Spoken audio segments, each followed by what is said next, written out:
Ukuhlukana nomuntu okade umthanda akazi nje kwaba into emnandi.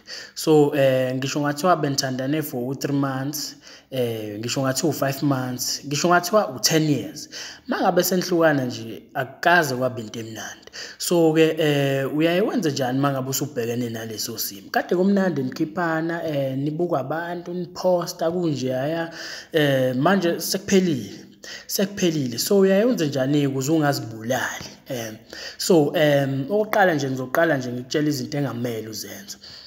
So eyokuqala into engamele uyenze mangabe uki-break up ukuthi uphuze utshwala. Ngiyabona abantu abaningi baye bacabanga ukuthi mangabe mhlambe ephatheke kabi noma esesimeni esinzima kumele aphuze utshwala ukuze lobo buhlungu buzokwehla. Ngiyakutshela mfethu ngeke kwehle. Mangabe uphuza utshwala uzoba down, uvele ube worse kakhulu kunalento obuyiyona. And ukuworse kakhulu into ozoyenza uzotshela labantu ophuza nayo ngalo muntu ohlukane nayo. So usubabangela isicefe lapho. So ungaphuzi utshwala. Utshwala mfethu abukaze babe into enhle bokuthi udile nobuhlungu. So obunye ubuhlungu mfethu akumele ubalekele. Kuye kumele ubuvumele benzeke ukuze uzokwazi ukuthi uphole. Because yonke into yabo nje i-break up isikhathi ihamba ngesikhathi. Kubuhlungu saseqaleni but emva kwesikhathi kuzophela ubuhlungu. So-ke ungaphuzi utshwala. So enye into-ke futhi engamele uyenze ukuthi uzivalele wedwa manje endlini, because manje usuhlukene nomuntu okade umthanda, usuhlala endlini wedwa manje uyazivalela, uyakhala, yabo lapho uthi uzogcina uthatha intambo wayilengisa phezulu, ugcina usuyihenga manje usuzibulala okuyinto engafuneki. Ngaleso sikhathi-ke wena into ekumele uyenze ukuthi uhlale nabantu obathandayo, abakuthandayo futhi umndeni wakho, abangani. Ngisho ungakhuluma nomngane wakho umchazele into eyenzakalile, uzokuzama ukukhamfatha but ungabi wedwa lokhu uzivalela ukhala. Ngoba mangabe wenze njalo uzogcina wenza intembu, ugcina usuzibulele. And futhi-ke into engamele uyenze ukuthi uhambe ulala nawo wonke umuntu. Okay, naku usuhlukanile nalo muntu wakho kade umthanda. So musa phela uhambe ulala nawo wonke umuntu, uzama ukuvala isikhala salo.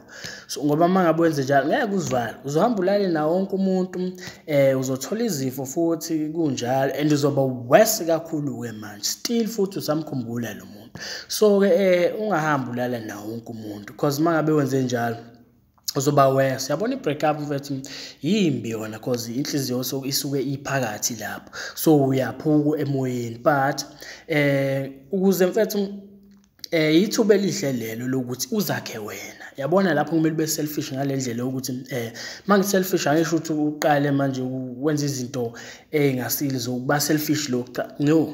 Iba selfish indlela ukuthi uzakhe wena manje isikhathi sakho awusenendaba ukuthi uimpress umuntu kanjani. No, usuyi-impressa wena manje.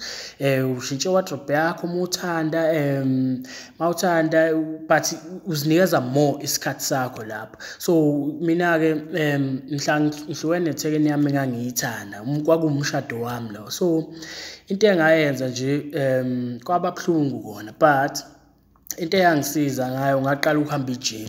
So enye into nawe ongayenza le uhamba ejimini and iyona ezokunikeza amandla ukuthi ukwazi ukujima kakhulu. So mangabe insimbi ikuhlula cabanga yona leyo thekeni yakho ohlukane nayo, noma makuthi uyithekeni ucabange lowo mjito okushile ezinsimbi lo sokuyiphakamisa. So ukuze uthole amandla ukujime kahle kumele ucabange leyo nsimbi oyiphakamisayo as lo muntu lo okuzisa ubuhlungu ukuze ube right mfethu. Uzakhe wena, uzibuild ube right.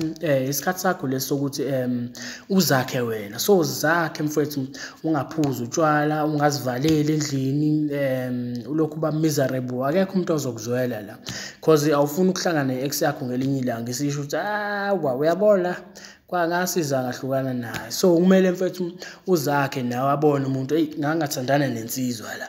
So uma ngabe uzivalela, uphuza utshwala, uhamba ulala nawo wonke umuntu uzoba worse kakhulu. So insizwa yangampela-ke mangabe ibhekene ne-break up iyayenza njalo ukuthi izakhe yona ibe insizwa ensizweni.